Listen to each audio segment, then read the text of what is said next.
आणि आता घेऊयात बातम्यांचा वेगवान आढावा।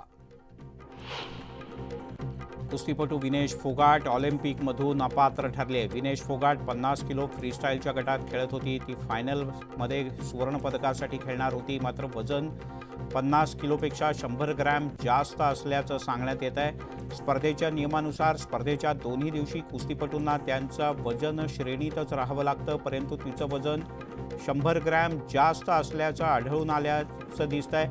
त्यामुळे आता विनेश फोगाट रौप्य किंवा कांस्य पदकासाठी सुद्धा पात्र ठरणार नाही।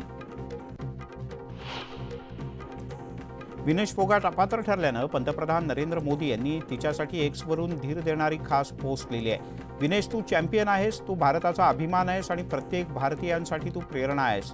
आज सगळ्यांनाच धक्का बसलाय, पण मला माहिती आहे की आव्हान स्वीकारणं हा तुझा स्वभाव आहे। तू मजबूतीनं कमबॅक करशील अशी खात्री आहे, असं पंतप्रधान मोदी म्हणाले। पॅरिस ऑलिम्पिकमध्ये विनेश फोगाट अपात्र ठरल्यानं भारताला मोठा धक्का बसला। या घटनेचे पडसाद लोकसभेत सुद्धा उमटले। क्रीडा मंत्र्यांनी यावर उत्तर दिलं पाहिजे असं म्हणत विरोधकांनी प्रचंड गोंधळ घातला। यानंतर दुपारी 3 वाजता क्रीडा मंत्री यावर बोलतील असं सांगण्यात आलं। बांगलादेशमधील अराजक स्थितीवरून उद्धव ठाकरे यांनी पंतप्रधान नरेंद्र मोदी आणि केंद्रीय गृहमंत्री अमित शहा यांच्यावर खोचक शब्दात टीका केली। शहा आणि मोदी मणिपूरला जाऊ शकले नाहीत, ते बांगलादेशला जाणार असतील तर त्यांनी नक्की जावं आणि ज्या पद्धतीनं रशिया युक्रेन युद्ध थांबवलं म्हणत होते त्या पद्धतीनं बांगलादेश युद्ध सुद्धा थांबवावं असा टोला त्यांनी लगावलाय। बांगलादेशमध्ये आज जे घडतंय ती सर्वसामान्य माणसाची प्रतिक्रिया असल्याचंही उद्धव ठाकरे म्हणाले। बांगलादेशमध्ये आज जे काही घडतंय तो इशारा आपल्या सर्वांसाठी असून जनतेचं न्यायालय सर्वोच्च असल्याचं उद्धव ठाकरे म्हणाले। कोणीच स्वतःला देवापेक्षा मोठं मानू नये असं म्हणत त्यांनी मोदी यांना अप्रत्यक्ष टोला लगावला।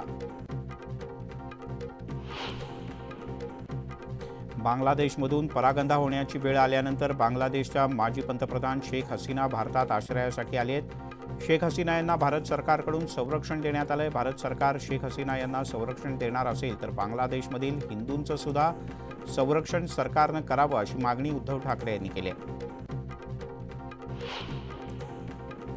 काँग्रेसचे आमदार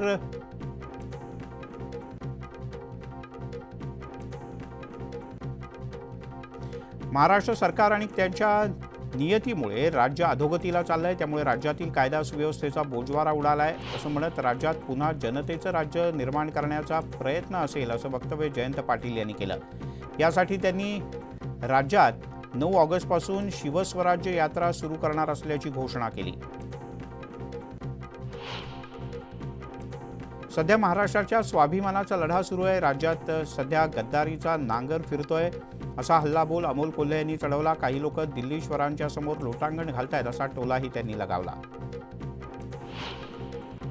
जरांगे पाटील यांनी राज ठाकरे यांच्यावर जोरदार हल्ला चढवलाय। राज ठाकरे फक्त शब्दांचा खेळ करतात, त्यांनी पळवाट सोडले, ते कुणाला फोन करणार नाहीत आणि भेटणारही नाहीत असं म्हणत जरांगे यांनी राज ठाकरे यांच्यावर जोरदार टीका केली। आरक्षणाच्या मुद्द्यावरून कोणत्याही नेत्याला माफ करणार नाही, आरक्षण नसेल तर सगळे साफ होणार असा थेट इशारा जरांगे यांनी सरकारला दिला। जरांगे पाटील यांनी पुन्हा एकदा सरकारवर टीका केली। प्रवीण दरेकर आणि फडणवीस यांच्यावर त्यांनी जोरदार हल्ला चढवला। दरेकर अभियान नाही तर षडयंत्र करतात असा आरोप सुद्धा त्यांनी केला। नागपूर जिल्हा बँक घोटाळा प्रकरणी मंत्रालयात सहकार मंत्री दिलीप वळसे पाटील यांच्यासमोर सुनावणी पार पडली। बँकेच्या 150 कोटी रुपयांच्या गैरप्रकारासंदर्भात दोषी संचालकांच्यावर जबाबदारी निश्चित करण्याबद्दल सुनावणी घेण्यात आली। यावेळेला 15 दिवसात लेखी म्हणणं मांडा असे आदेश सहकार मंत्र्यांनी माजी मंत्री सुनील केदार यांना दिले आहेत। वंचित बहुजन आघाडीचे राष्ट्रीय अध्यक्ष प्रकाश आंबेडकर यांच्या नेतृत्वात 25 जुलै रोजी मुंबई इथून निघालेल्या आरक्षण बचाव यात्रेचा समारोप छत्रपती संभाजीनगरमध्ये होतोय। शहरातील आमखास मैदान इथे प्रकाश आंबेडकर यांची जाहीर सभा होणार असून या सभेची जय्यत तयारी करण्यात आली आहे। गल्लीत गोंधळ आणि दिल्लीत मुजरा अशी ठाकरे गटाची अवस्था झाली आहे। मला मुख्यमंत्री करा अशी याचना करण्यासाठी मशाल प्रमुख दिल्लीत गेलेत अशी टीका शिवसेना शिंदे गटाचे खासदार नरेश म्हस्के यांनी ठाकरेंवर केले. लोकसभेत सुमार कामगिरी असलेल्या मतदारसंघात आता भाकरी फिरणार आहे. सुमार कामगिरी असलेल्या भाजप आमदारांना 2 महिन्यांचा अवधी देण्यात आला. कामगिरी सुधारली नाही तर तिकीट कापलं जाईल अशी तंबी भाजपच्या नेत्यांच्याकडून देण्यात आल्याचं कळतं. अजित पवार यांनी दुसऱ्यांदा अमित शहा यांची भेट घेतली. काल रात्री दिल्लीत दोघांची भेट झाल्याची चर्चा आहे.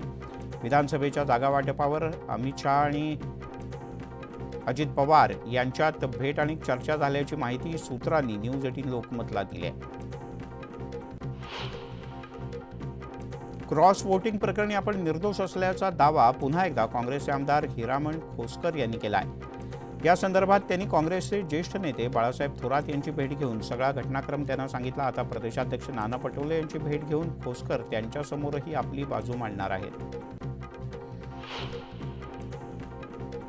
वर्ध्यात सामाजिक क्षेत्रात काम करणाऱ्या डॉक्टर सचिन पावडे यांना काँग्रेसमध्ये प्रवेश करत वर्धा विधानसभा मतदारसंघातून उमेदवारी मागितली. त्यामुळे काही वर्षांपासून तयारी करून उमेदवारीवर दावा सांगणाऱ्या नेत्यांचं काय असा प्रश्न आता उपस्थित झाला आहे.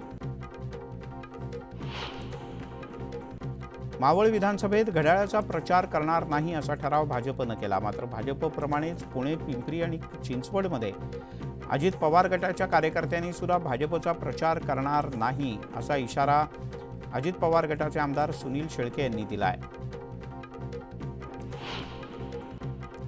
अमरावतीच्या माजी खासदार नवनीत राणा यांनी मेळघाटच्या प्रहार पक्षाचे आमदार राजकुमार पटेल यांच्यावर आपल्या विरोधात काम केल्याचा आरोप केला. त्यांच्या या आरोपाला पटेल यांनी जोरदार उत्तर दिलं. मी पैसे घेतले याचे पुरावे द्या, अन्यथा राजकारण सोडून द्या असं आव्हान पटेल यांनी दिलंय.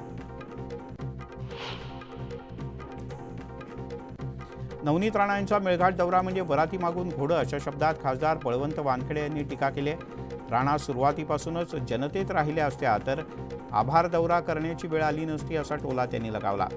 2 महिन्यानंतर काढलेल्या आभार दौऱ्याला काहीही अर्थ नाही असंही ते म्हणाले. प्रकाश आंबेडकर यांची छत्रपती संभाजीनगरात आरक्षण बचाव यात्रा आज आहे. शेंद्रापासून या यात्रेला सुरुवात होणार असून आमखास मैदानावर आंबेडकर यांची भव्य सभा होणार आहे. त्यामुळे आता या सभेत प्रकाश आंबेडकर कुणावर निशाणा साधतात याकडे सगळ्यांचं लक्ष लागलंय. राज्याचं लक्ष लागलेल्या नगर दक्षिण लोकसभा निवडणुकीत निलेश लंके यांनी सुजय विखे यांचा पराभव केला. आता निवडणुकीच्या प्रचारात आपली खोटी बदनामी केल्याचा दावा करत सुजय विखे यांनी लंके यांच्या विरोधात उच्च न्यायालयात एक याचिका दाखल केली आहे. या प्रकरणी सुनावणी झाली असून लंके यांना नोटीस देण्याचे आदेश कोर्टानं दिले आहेत. अहमदनगरच्या श्रीरामपूर विधानसभा मतदारसंघात काँग्रेसनं सुरू केलेल्या शेतकरी आणि युवक संवाद यात्रेला मोठा प्रतिसाद मिळाला. 1 ऑगस्टपासून सुरू झालेली यात्रा 15 ऑगस्टपर्यंत राज्याच्या विविध भागात फिरणार आहे. अहमदनगरमध्ये भाजपच्या एकदिवसीय अधिवेशनाचं आयोजन करण्यात आलं होतं. यावेळेला भाजप कार्यकर्त्यांनी काँग्रेसच्या खोट्या नॅरेटिव्हच्या विरोधात लढा द्यावा असं आवाहन भाजपच्या राष्ट्रीय सरचिटणीस विजया रहाटकर यांनी केलं आहे.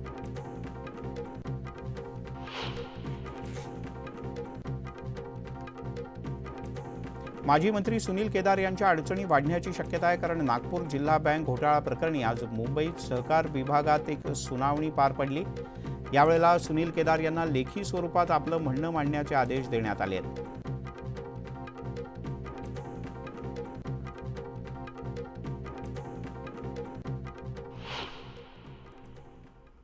आणि एक मोठी बातमी, विनेश फोगाट अपात्रता प्रकरणी भारतानं ऑलिम्पिक कमिटीकडे आपलं अपील औपचारिकपणे दाखल केलं आहे. पॅरिस ऑलिम्पिकमध्ये भारतानं अपील प्रोटोकॉल W नुसार हे अपील दाखल केल्याचं कळतंय. भारतानं प्रोटोकॉलच्या नुसार ऑलिम्पिक कमिटीकडे आपलं अपील दाखल केलं आहे. 50 किलो फ्रीस्टाईल कुस्ती स्पर्धेत विनेश फोगाट हिला केवळ 100 ग्रॅम वजन अधिक भरल्यामुळे अपात्र ठरवण्यात आलं होतं. ती कोणत्याही पदकाला आता पात्र नाही असंही जाहीर करण्यात आलं होतं. मुळात तिला कुस्ती खेळू द्यायला हवं असं म्हणत भारतानं आपलं अपील आंतरराष्ट्रीय ऑलिम्पिक कमिटीच्या समोर मांडलं आहे। या क्षणाची एक मोठी आणि महत्त्वाची बातमी। आज सगळ्या भारताला मोठी अपेक्षा होती ती विनेश फोगाटच्या सुवर्ण पदकाकडे सगळ्यांचं लक्ष लागलं होतं, पण मॅचच्या दरम्यान 100 ग्रॅम वजन वाढल्यानं विनेशला अपात्र ठरवण्यात आलंय।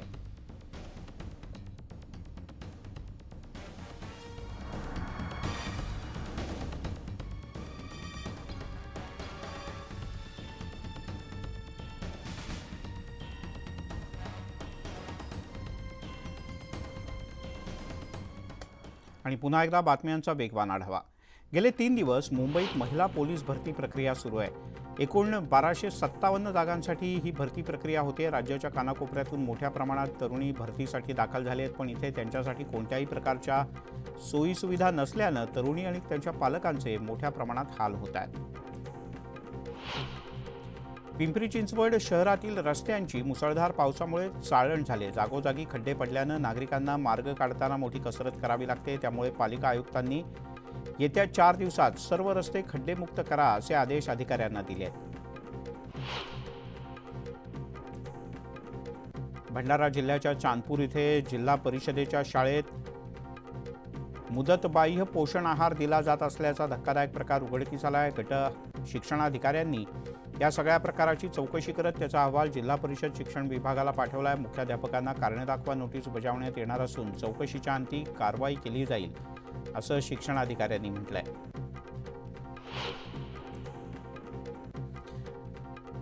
नाशिकमधल्या बेलदगव्हाण गावातील ग्रामस्थांनी भर पावसात रस्त्यात बसून ठिय्या आंदोलन केलं। गावातल्या रस्त्यावर बांधण्यात आलेल्या मोरीला ठेकेदारानं जोड रस्ता बनवलेला नाही, तसंच बाकी काम अर्धवट ठेवलंय। त्यामुळे ग्रामस्थांची मोठी अडचण होते। यामुळे हा रस्ता तातडीनं पूर्ण करावा अशी ग्रामस्थांची मागणी आहे। अकोल्याचे ठाकरे गटाचे जिल्हाप्रमुख गोपाळ दातकार यांच्या अडचणीत वाढलेत। त्यांचा अटकपूर्व जामीन अर्ज फेटाळण्यात आलाय। त्यांच्यावर दाखल असलेल्या अॅट्रॉसिटीच्या गुन्ह्यामध्ये अटक टाळण्यासाठी त्यांनी न्यायालयात धाव घेतली होती।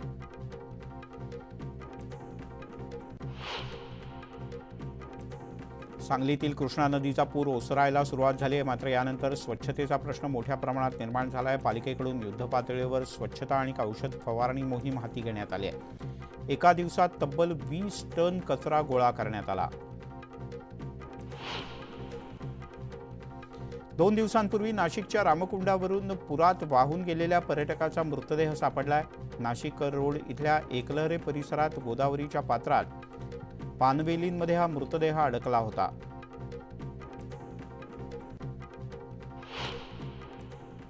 बुलेटिनमध्ये घेऊयात एक छोटासा ब्रेक, लगेचच परत येतोय।